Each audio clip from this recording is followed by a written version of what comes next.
Hi friends, welcome back to my channel. இன்றைக்கி நம்ம சேனலில் என்ன பார்க்க போகிறோன்னா, ரொம்ப டேஸ்ட்டாக அதே சமயத்தில் ரொம்ப ஹெல்த்தியான ஒரு ஸ்வீட் ரெசிபி தாங்க. கேரட் அல்வா தான் நம்ம பார்க்க போகிறோம். அதுக்கு முன்னாடி என் வீடியோ இப்போ ஃபர்ஸ்ட் டைம் பார்க்குறீங்கன்னா மறக்காமல் சப்ஸ்கிரைப் பண்ணிக்கோங்க. அப்படியே பக்கத்தில் இருக்க பெல் ஐக்கானையும் ப்ரெஸ் பண்ணிக்கோங்க. இன்றைக்கி நான் கேரட் அல்வா செய்கிறதுக்கு 2 கப் கேரட்டை நல்லா துருவி எடுத்துருக்கேன். இது கிட்டத்தட்ட ஒரு 2 பெரிய கேரட் அளவு வரும். அது கூடவே நான் கொஞ்சம் முந்திரி, பாதாம், ட்ரை கிரேப்ஸ் இது எல்லாத்தையும் குட்டி குட்டியாக கட் பண்ணி வச்சுருக்கேன். நம்ம கேரட் அல்வா செய்ய ஆரம்பிச்சிடலாம். அதுக்கு நம்ம இப்போது ஒரு பேனில் 1 ஸ்பூன் நெய் ஊற்றிக்கலாம். இதில் இப்போ நம்ம உடச்சி வச்சுருந்த முந்திரி, பாதாம், ட்ரை கிரேப்ஸ் இது எல்லாத்தையும் நல்லா வறுத்து எடுத்துக்கலாம்.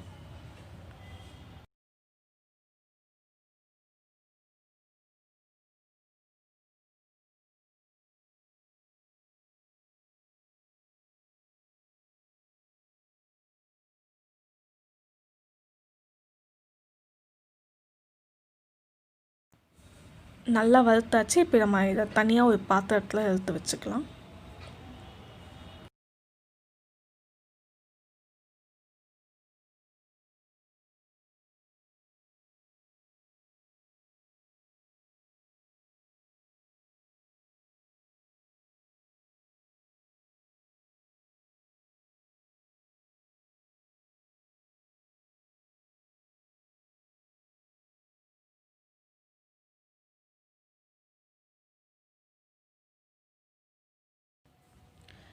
இப்போ நான் இதே பேனில் நம்ம துருவி வச்சுருந்த கேரட்டையும் நல்லா வணக்கி எடுத்துக்கலாம்.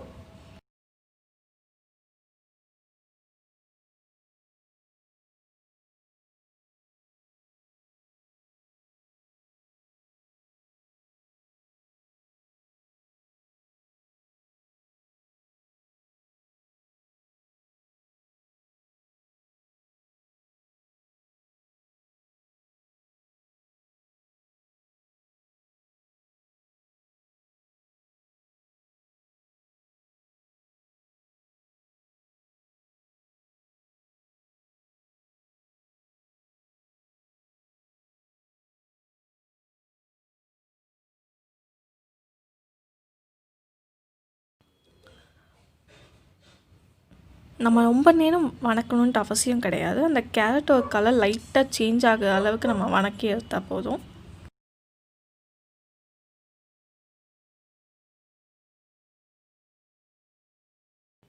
இப்போ பார்த்திங்கன்னா கேரட்டோட கலர் நல்லா சேஞ்ச் ஆகிடுச்சு. இப்போ நான் ஒரு 2 கப் பால் ஆட் பண்ணிக்கிறேன்.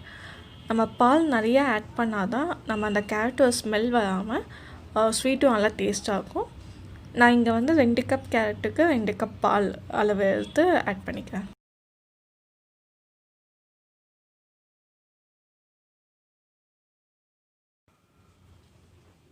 நம்ம பால் ஆட் பண்ணதுக்கப்புறமா ஸ்டவ்வை நல்லா மீடியம் ஃப்ளேமில் வச்சு கேரட்டை நல்லா வேக விட்டுடலாம்.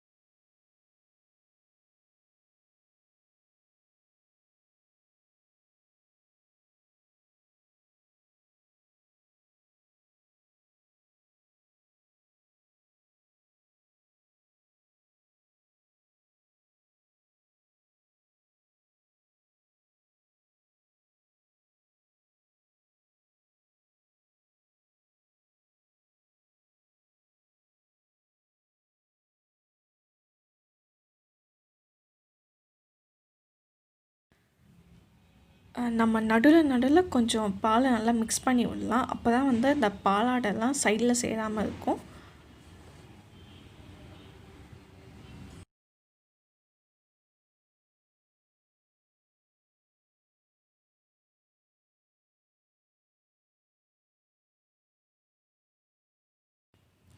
இப்போ பார்த்திங்கன்னா பால் நல்லா சுண்டிடுச்சு.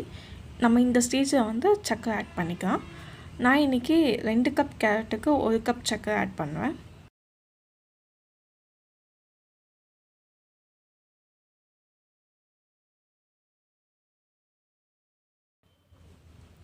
சர்க்கரையை நல்லா கலந்ததுக்கப்புறமா இன்னும் ஒரு 5 நிமிஷம் நம்ம இதை அப்படியே வேக வச்சோம்.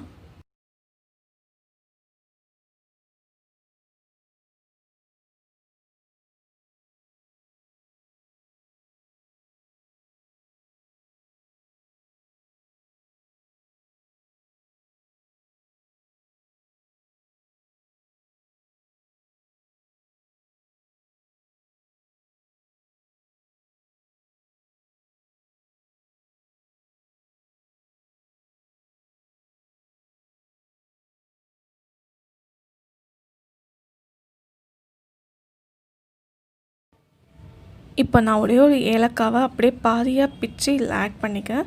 ஸோ தட் இந்த ஸ்வீட்டில் வந்து அந்த ஏலக்காவோட ஸ்மெல் வந்து நல்லாயிருக்கும்.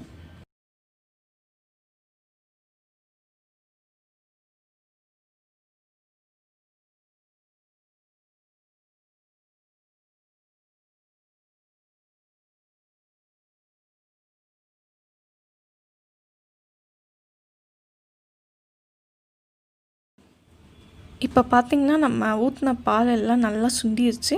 இந்த ஸ்டேஜில் நம்ம வறுத்து வச்ச அந்த ட்ரை ஃப்ரூட்ஸ் எல்லாத்தையும் நம்ம ஆட் பண்ணிக்கலாம்.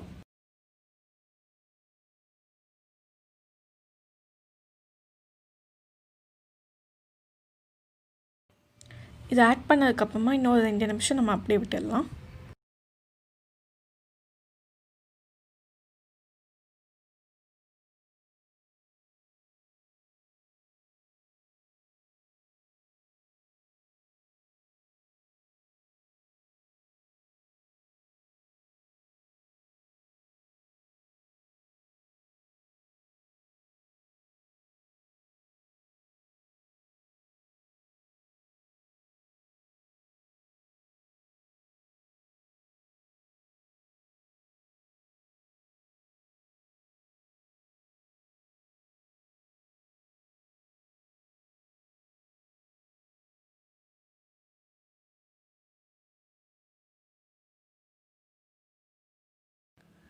இப்போ பார்த்திங்கன்னா நம்ம கேரட் அல்வா சூப்பராக ரெடி ஆயிடுச்சு.